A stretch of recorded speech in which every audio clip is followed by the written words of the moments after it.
This channel does not promote any violent, harmful, or illegal activities. All content provided by this channel is meant for an educational purpose only. বালি পাচার মামলায় পশ্চিম মেদিনীপুরেও enforcement ডিরেক্টরেটের হানা। যমুনা বালি এলাকায় বালি ব্যবসায়ী সৌরভ রায়, সেই বালি ব্যবসায়ী সৌরভ রায়ের বাড়িতেও তল্লাশি। ঝাড়গ্রামের লালগড়, সেখানে বালি খাদানের সঙ্গে যুক্ত এই সৌরভ সূত্র মারফত খবর, এবং যে কারণে এই সৌরভ রায়ের বাড়িতেও এনফোর্সমেন্ট ডিরেক্টরেটের তল্লাশি। তবে এখানেই শেষ নয়, খেজুরিতে সেখানে এক ট্রাক মালিকের বাড়িতে এনফোর্সমেন্ট ডিরেক্টরেটের হানা। পরিবহন ব্যবসায়ী দিলীপ প্রধান, তার বাড়িতে তল্লাশি। কনিষ্ক আমার সহকর্মী রয়েছেন আমার সঙ্গে। কনিষ্ক, এই যে পরিবহন ব্যবসায়ী দিলীপ প্রধান, জিডি মাইনিং এর সঙ্গে এই দিলীপ প্রধানের ঠিক কি কি সম্পর্ক, কি কি যোগসূত্র খুঁজে পেয়েছে এখনো পর্যন্ত কেন্দ্রীয় তদন্তকারী সংস্থা?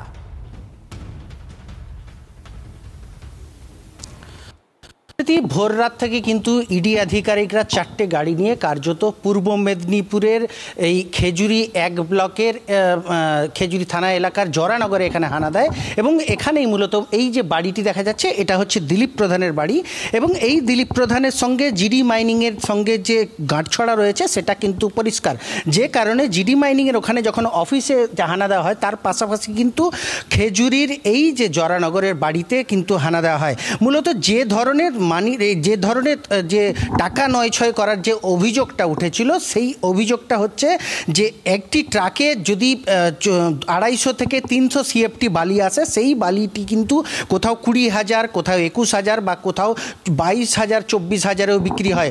বালির মান যেটা রয়েছে সেই মান অনুযায়ী কিন্তু দাম নির্ধারিত হয়। ফলে সেই বিষয়টাতে কিভাবে এরা কিউআর কোডকে নয়ছয় করে কিন্তু এই ধরনের বালিকে পাচার করতো বা বালিগুলোকে খাদান থেকে তুলে নিয়ে আসতো বা অসাধু পথে কনিষ্ক, এই জায়গাটা একটু স্পষ্ট করতে চাইবো কনিষ্ক, এই যে পরিবহন ব্যবসায়ী দিলীপ প্রধান, এই দিলীপ প্রধানের তাহলে ব্যবসায়িক যে ট্রাকগুলো ছিল সেগুলোই কি তাহলে এই জিডি মাইনিং এর এই বালি তোলার কাজে ব্যবহৃত হতো? একদম সম্প্রীতি এখনো পর্যন্ত যে ইডি আধিকারিকরা যে তদন্ত চালাচ্ছেন তারা স্পষ্ট করেছেন যে জিডি মাইনিংয়ের সঙ্গে এই দিলীপ প্রধানের যোগ রয়েছে, যে কারণেই তারা কিন্তু ভোর রাত থেকে এর বাড়িতে হানা দিয়েছে। একেবারে কনিষ্ক, তুমি নজর রাখো। আর এই যে জিডি মাইনিং, বারবার এই যে কোম্পানির নাম উঠে আসছে, সেই জিডি মাইনিং এর বিভিন্ন জায়গায় যে তাদের দফতর রয়েছে, তার মধ্যে অন্যতম বেহালা জেমস লং সরণিতে জিডি মাইনিং এর দফতর। সেই জিডি মাইনিং এর অফিসে এনফোর্সমেন্ট ডিরেক্টরেটের টিম, সেই জিডি মাইনিং এর অফিসে এনফোর্সমেন্ট ডিরেক্টরেটের টিম, সেখানেও তল্লাশি চলে। আজকের ভোর রাত থেকেই তল্লাশি চলে সেখানে।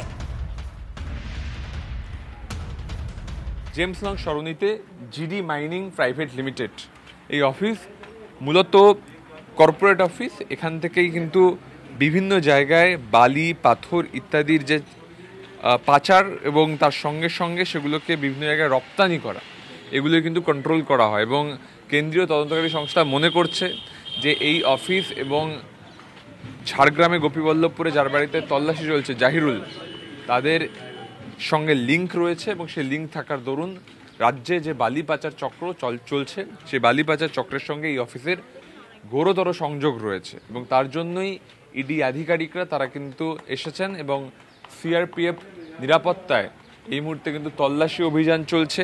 একদিকে যেমন ঝাড়গ্রামের গোপীবল্লভপুরে জাহিরুলের বাড়িতে এই তল্লাশি অভিযান চলছে, তার সঙ্গে সঙ্গে কিন্তু এই জিডি মাইনিং প্রাইভেট লিমিটেডও চলছে।